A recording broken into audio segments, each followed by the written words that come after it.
बच्चों, जैसा कि हम पिछले व्याख्यान में विस्तृत रूप से आगरा घराना और ग्वालियर घराना, जो कि ख्याल के सुप्रसिद्ध घराने रहे हैं, उनकी चर्चा कर चुके हैं। आज घरानों की ही श्रृंखला में हम आपके साथ जयपुर घराना, उसके मूल पुरुष, उस घराने का प्रारंभ और उस घराने की विशेषताओं के बारे में विस्तृत चर्चा करेंगे। विद्यार्थियों, ख्याल गायन के क्षेत्र में विभिन्न घराने समय समय पर प्रचलित रहे हैं। जयपुर घराना उन्हीं घरानों में से एक मूर्धन्य घराना रहा है। इस घराने का प्रारंभ जयपुर के करामत अली तथा मुबारक अली लखनऊ वालों से माना जाता है। ये दोनों महाराज राम सिंह के दरबारी गायक थे।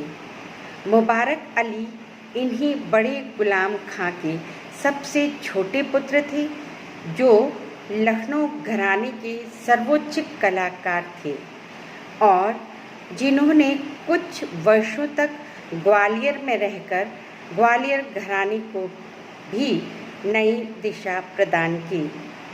कोल्हापुर के सुप्रसिद्ध गायक स्वर्गीय अल्लादिया खां साहब जयपुर घराने के जाने माने कलाकार हुए हैं। विद्यार्थियों, यहाँ पे एक बात आपको ध्यान देने योग्य स्मरणीय रहनी चाहिए। वस्तुतः अल्लादिया खां साहब जो थे वो जयपुर घराने से ही थे, किंतु जैसा कि हमने प्रारंभ में घरानों के स्वरूप के बारे में चर्चा करी थी, तब आपको ये बात स्पष्ट की थी कि घराना तभी तक जीवित रहता है जब तक उसके शिष्य ईमानदारी से उसकी गायकी का प्रवर्तन करते रहते हैं। यदि उस गायकी में कुछ नवीन विशेषताओं का समावेश हो जाता है तो वो घराना पृथक रूप से अपनी पहचान पा लेता है। इसी का उदाहरण अल्लादिया खां साहब का रहा है। अल्लादिया खां साहब चूँकि जयपुर घराने के थे और जयपुर घराने के मूर्धन्य गायकों में से ख्याल गायकों में रहे हैं, किंतु इन्होंने अपनी स्वतंत्र गायन शैली से एक अलग घराना का निर्माण किया, जो कि अल्लादिया खां घराने के नाम से जाना जाता है। क्योंकि इन्होंने जयपुर की ख्याल गायन की विशेषताओं में नवीन तत्वों का समावेश जयपुर घराने की गायकी में कर दिया, अतः इनका घराना नवीन घराने के रूप में अपनी एक अलग पहचान बना चुका था। अल्लादिया खां साहब का जो घराना था वो यद्यपि निकला तो जयपुर घराने से ही था, किंतु बुद्धि की प्रधानता और अपनी पेचीदगी के कारण ये घराना भी अपने आप में एक विलक्षण घराना रहा है। अल्लादिया खां साहब मूल रूप से ध्रुपद की डागुर वाणी के वंशज थे। खानदान की गायकी इन्होंने अपने पिता जागीर खां साहब से हासिल की थी। जयपुर दरबार के प्रसिद्ध कलाकार तथा लखनऊ घराने के वंशज मुबारक अली खां साहब का इन पर विशिष्ट प्रभाव था।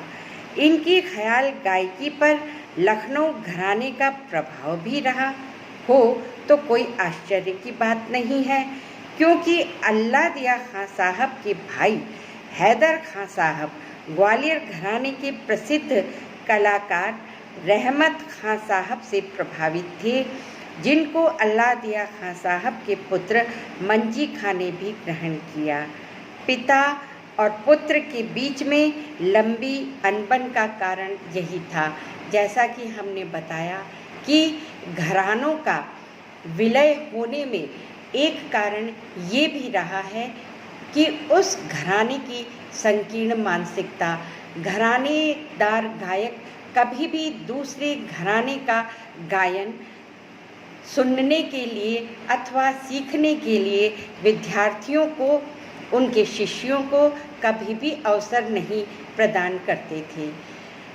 जैसे ही विद्यार्थी या उनका शिष्य या उनका अनुयायी दूसरे घराने की विशेषताओं को एडॉप्ट करता था, वो उनसे अपने घराने से पृथक करने के लिए मजबूर हो जाते थे।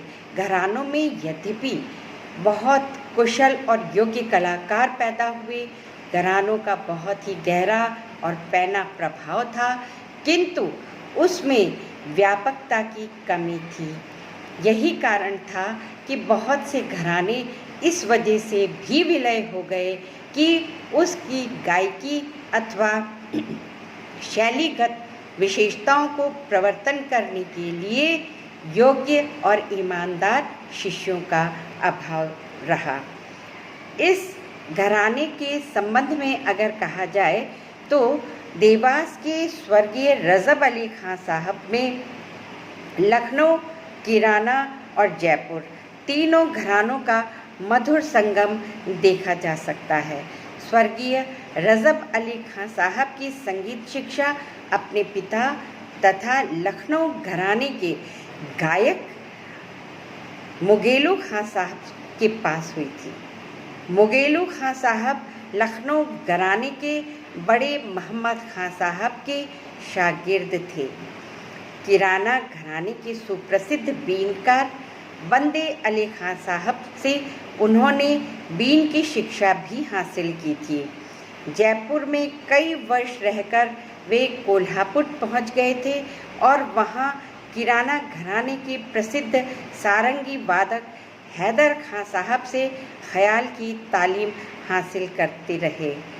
हैदर खां साहब कोल्हापुर दरबार में नियुक्त थे।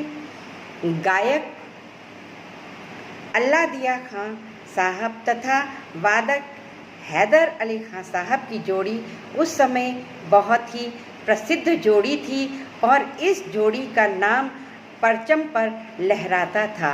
अल्लाह दिया साहब की गायकी तथा बंदिशें हैदर खां साहब को कंठस्थ याद भी हो गई थी।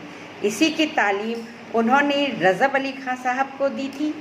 स्वर्गीय रजब अली कोल्हापुर के दरबार में गायक के पद पर कई वर्षों तक रहे।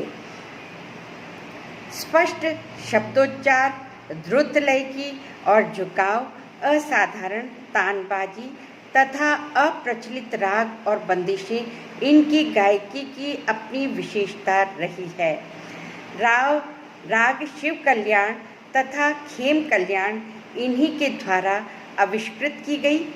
रजब अली के शिष्यों में अमान खां साहब, गणपत राव देवास्कर तथा कृष्ण राव मजूमदार के नाम प्रमुख रूप से लिए जा सकते हैं। विद्यार्थियों, ये तो जयपुर घराने के मूल पुरुष से लेकर संपूर्ण जयपुर घराने की परंपरा का हमने आपकी सम्मुख विस्तृत वर्णन किया है।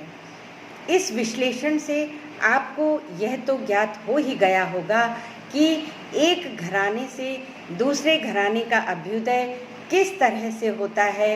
एक घराने के गायक अथवा शिष्य जब तक उस घराने की प्रचलित गायकी का प्रवर्तन अथवा अभ्यास ईमानदारी से करते रहते हैं, तब तक वो घराना जीवित रहता है। और जैसे ही उस घराने में अन्य घराने की विशेषताओं का समावेश होने लगता है अथवा कोई योग्य गुरु का शिष्य जो है वो अपनी प्रतिभा से उस गायकी में अगर नवीन तत्वों का समावेश कर देता है, यथा स्वर लगाने का अपना तरीका, रागों का चयन, फिर बारीक स्वर सौंदर्य जो होता है गायन का उसमें, अथवा बुद्धि तत्व का समावेश करके, या फिर कुछ इस तरह की कुछ नवीन विशेषताएं जैसे अप्रचलित रागों का समावेश करके, कुछ प्रचलित रागों का समावेश करके, अर्थात गायकी में जब नवीन तत्वों का समावेश हो जाता है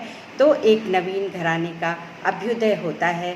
जैसा कि जयपुर घराने से अल्लादिया खां घराना निकला। अब हम जयपुर घराने की प्रमुख विशेषताओं के बारे में चर्चा करेंगे। उससे आपको इस घराने के स्वरूप के साथ ही साथ इस घराने की जो विशेषताएं हैं, जो इस घराने को अपना एक अलग स्वरूप प्रदान करती है, उसके बारे में आपको पूर्णतः ज्ञान अथवा जानकारी प्राप्त हो जाएगी। जयपुर घराने की विशेषताएं प्रमुख रूप से निम्न कही जा सकती हैं। एक तो विलंबित एवं गमक युक्त आलाप इस घराने की सबसे बड़ी विशेषता है।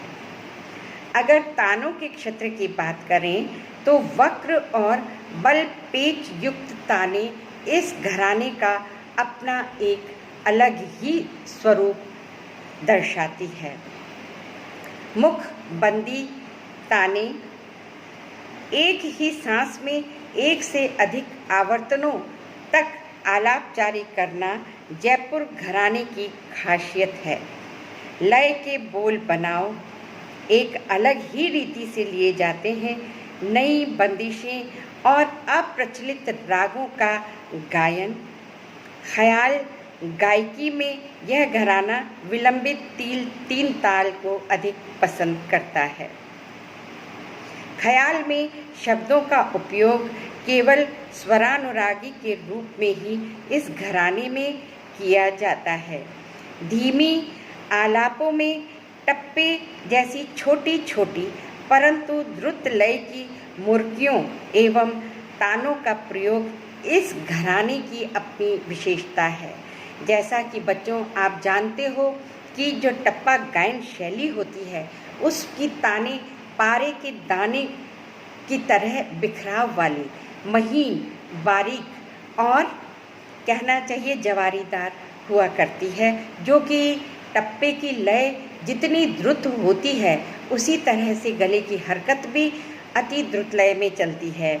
और वही ये जो विशेषता है टप्पे की, वो हमें जयपुर घराने में मिलती है। इसीलिए जयपुर घराना बड़ा ही क्लिष्ट घराना किंतु कर्णप्रिय घराना माना जाता है।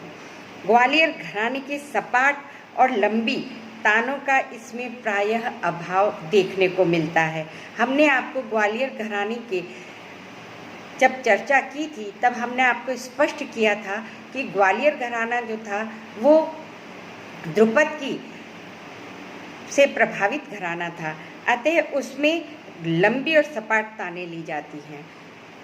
उसका जयपुर घराने में सर्वथा अभाव देखा जाता है।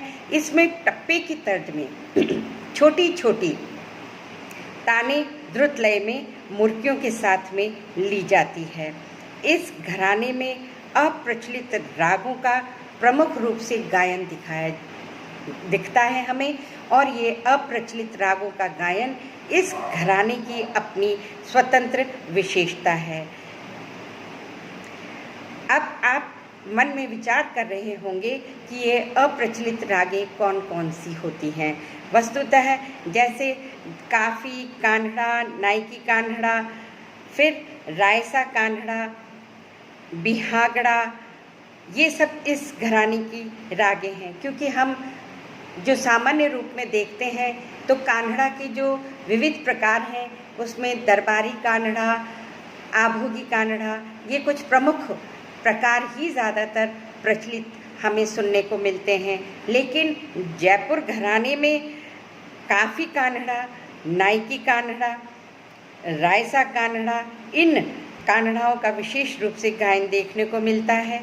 बिहागड़ा, त्रिवेणी, फिर पट बिहाग, पट मंजरी, जैतश्री इत्यादि अप्रचलित रागों का इस घराने में प्रयोग देखने को मिलता है। ये इस घराने की प्रमुख विशेषताएं रही हैं। इस घराने के प्रसिद्ध गायकों में हम अगर बात करें तो भुर्जी खां, केसरबाई केलकर, लक्ष्मीबाई जाधव, मल्लिकार्जुन मंसूर, निवृत्ति बुआ सरनाइक, वामन राव सडोलीकर मोगूबाई कुर्डीकर और उनकी सुपुत्री किशोरी अमोडकर के नाम लिए जा सकते हैं। इन मूर्धन्य कलाकारों ने जयपुर घराने का नाम और कीर्ति को शास्त्रीय संगीत जगत में एक विशिष्ट स्थान प्रदान किया है। वर्तमान समय में इस घराने का प्रचार महाराष्ट्र में बहुत अधिक पाया जाता है। गायकी और वक्रता एवं जटिलता के कारण इसका प्रचार कुछ सीमित ही रहा है, किंतु यह घराना भारतीय शास्त्रीय संगीत की अनमोल धरोहर है। धन्यवाद।